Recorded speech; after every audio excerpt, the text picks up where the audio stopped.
Citoyennes, citoyens, bonjour et bienvenue dans ce nouveau dossier de l'espace. Le premier CubeSat a été lancé il y a un peu plus de 20 ans. L'idée de miniaturiser et de standardiser les satellites a cependant mis un peu de temps à s'imposer. 10 ans après le premier lancement, en 2013, moins de 100 CubeSats avaient été lancés. Aujourd'hui, cependant, encore 10 ans plus tard, plus de 2500 CubeSats ont été placés en orbite. La dernière décennie a donné lieu à une popularisation exponentielle du format.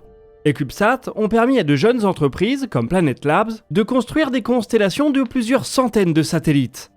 Les universités ont pu faire rentrer des missions spatiales dans leur budget, et même les grandes agences, comme la NASA, y ont vu le moyen d'accroître grandement leur nombre de missions avec un coût contenu. Les CubeSats sont aujourd'hui utilisés pour faire de l'observation de la Terre, pour faire des démonstrations de technologie, et même parfois dans des missions interplanétaires. On pense par exemple à Alicia Cube qui avait accompagné la sonde DART lors de son impact avec l'astéroïde Dimorphos. On peut s'attendre à ce que bien d'autres CubeSats soient lancés au cours des 10 prochaines années. Et naturellement, on aimerait bien voir leur spectre de mission grandir.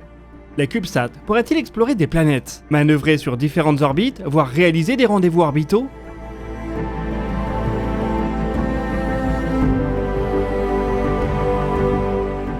Pour y parvenir, il leur faut développer une capacité cruciale, la propulsion. Et justement, en France et dans le monde, de nombreux acteurs mettent au point des systèmes pour faire de ces satellites miniatures des vaisseaux spatiaux à part entière, capables de remplir de grands nombres de missions autour de la Terre et plus loin dans le système solaire.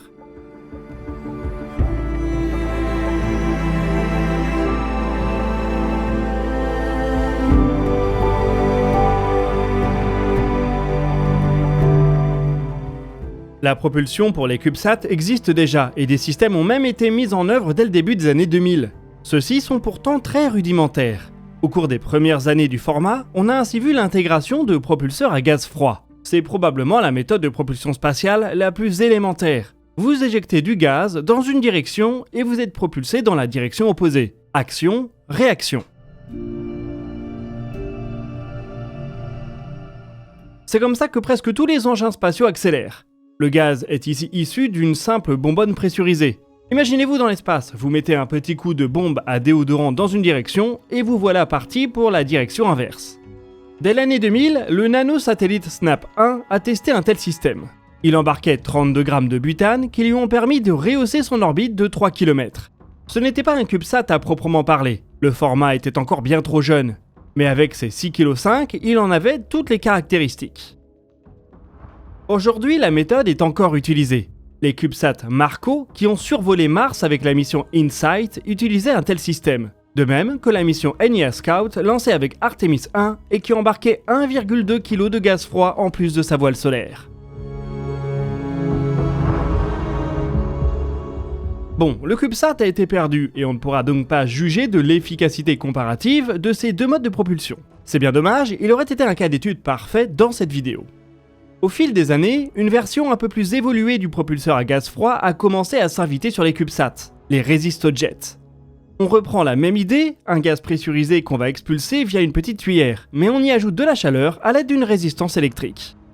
La montée en température détend le gaz qui gagne en pression et en vitesse d'expulsion. Par contre, il faut embarquer une source d'énergie électrique suffisamment importante via des panneaux solaires ou des batteries. Il est possible d'utiliser de l'eau comme gaz de propulsion. Cela a été démontré en orbite dès 2004. Initialement, ce type de système se trouvait plutôt sur les satellites de la classe de 50 à 100 kg, pas vraiment des CubeSats donc.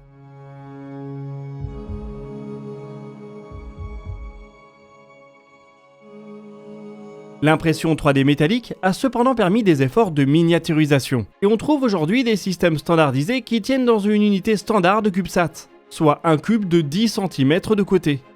Le système Chips, qu'on peut acheter sur étagère, peut ainsi fournir un delta V de 125 mètres secondes pour un CubeSat de 4 kg. Pour gagner en puissance et en delta V, l'option suivante consiste à utiliser des réactions chimiques, comme dans un moteur fusée classique. Il devient cependant très difficile de miniaturiser ce qu'on connaît sur des satellites ou des vaisseaux plus gros. N'allez pas imaginer que les CubeSats peuvent avoir leur propre moteur à combustion étagée, avec ses turbopompes et ses réservoirs cryogéniques. Pour s'accommoder du format, il faut continuer à faire simple. On peut ainsi trouver des systèmes à monoergol utilisant de l'hydrazine ou plus récemment des solutions un peu moins toxiques. Aerojet Rocketdyne a par exemple développé le système MPS 120 qui tient dans une unité standard qui, on le rappelle, est un cube de 10 cm. Il fonctionne à l'hydrazine et promet sur sa fiche technique une efficacité 20 fois supérieure à celle d'un propulseur à gaz froid. Les systèmes de ce type offrent des ISP supérieurs à 250 secondes et commencent donc à offrir des marges de manœuvre réelles aux nanosatellites. La mission Lunar Flashlight, elle aussi lancée avec Artemis 1, devait utiliser un système de ce type pour son insertion en orbite lunaire.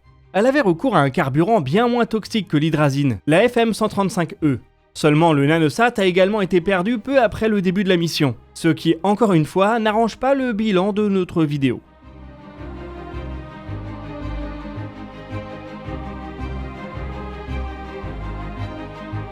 Il est également possible de concevoir un moteur miniature à 2 ergols, un carburant et un oxydant. Le moteur PM200 de l'entreprise AAC utilise ainsi du propène et du protoxyde d'azote pour fournir un delta V de 230 mètres secondes à des CubeSats allant de 3 à 6 unités. Cela n'a été rendu possible que très récemment. Ce moteur est le premier de son type à avoir été envoyé dans l'espace en 2020. Il aurait été tout simplement impossible de concevoir un moteur fusée à ergol liquide aussi petit sans les progrès rapides de l'impression 3D métallique. Avec une telle capacité de propulsion, il devient possible de prévoir la désorbitation des CubeSats. D'ici 2030, il va s'en lancer entre 5 et 10 000 selon les estimations. Malgré leur petite taille, ils peuvent constituer des débris dangereux une fois qu'ils ont terminé leur mission. Avec un moteur comme le PM200, il devient possible de les faire rentrer dans l'atmosphère sans leur ajouter une masse ou une taille rédhibitoire. Mais idéalement, si on veut un jour avoir des CubeSats qui font indépendamment des missions interplanétaires, il faut plus d'impulsion spécifique et plus de delta V. Et c'est là que la propulsion électrique a certainement un rôle à jouer. Il existe tout plein de moyens de faire de la propulsion électrique. La méthode la plus simple est probablement celle qu'on trouve dans les moteurs ArcJet. Ceux-ci reprennent un gaz de propulsion stocké à bord. Ils le dirigent vers une tuyère en le faisant passer par un système où des arcs électriques vont le traverser, augmentant ainsi sa température.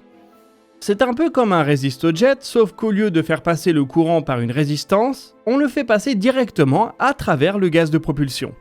Encore une fois, ce sont des types de moteurs qui ont d'abord été pensés pour des satellites classiques et qui sont en train d'être miniaturisés à l'échelle des CubeSats. Le problème qu'ils ont, c'est qu'ils demandent une puissance électrique importante, et ils sont donc difficiles à conjuguer avec les tout petits panneaux solaires des nanosats. Il faut les faire fonctionner à puissance faible, et ils offrent alors une ISP de 400 secondes environ, ce qui est à peine meilleur que la propulsion chimique. Les moteurs à effet Hall et les moteurs ioniques sont bien plus efficaces. On a de la chance car ce sont des technologies qui sont en partie développées en France.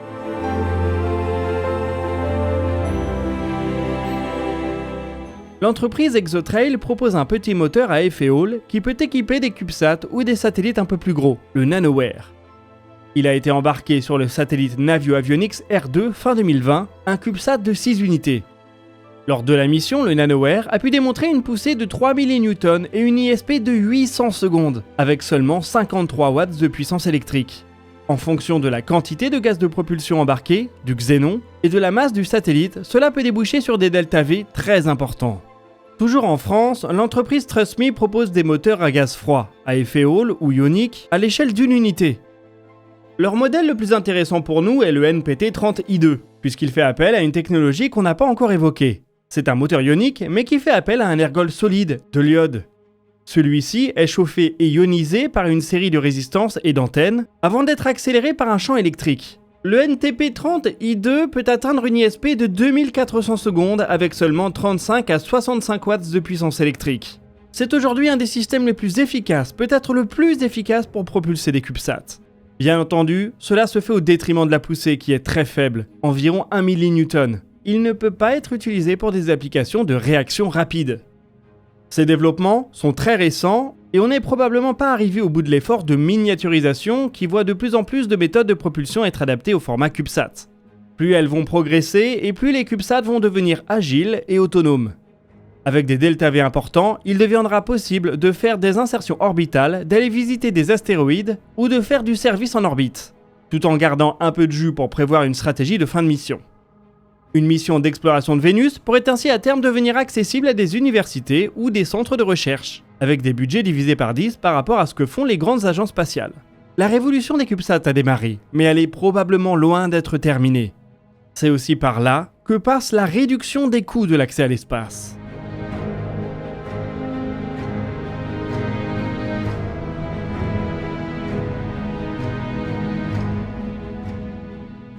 Nous voici en tout cas arrivés au bout de ce dossier de l'espace. Je vous invite à partager vos questions et vos remarques dans les commentaires. Nous y répondrons dans une prochaine vidéo. Vous pouvez consulter la description pour retrouver nos sources et nos réseaux sociaux. Quant à nous, on se donne rendez-vous la semaine prochaine pour un nouveau DNDE. Et d'ici là, citoyennes, citoyens, portez-vous bien.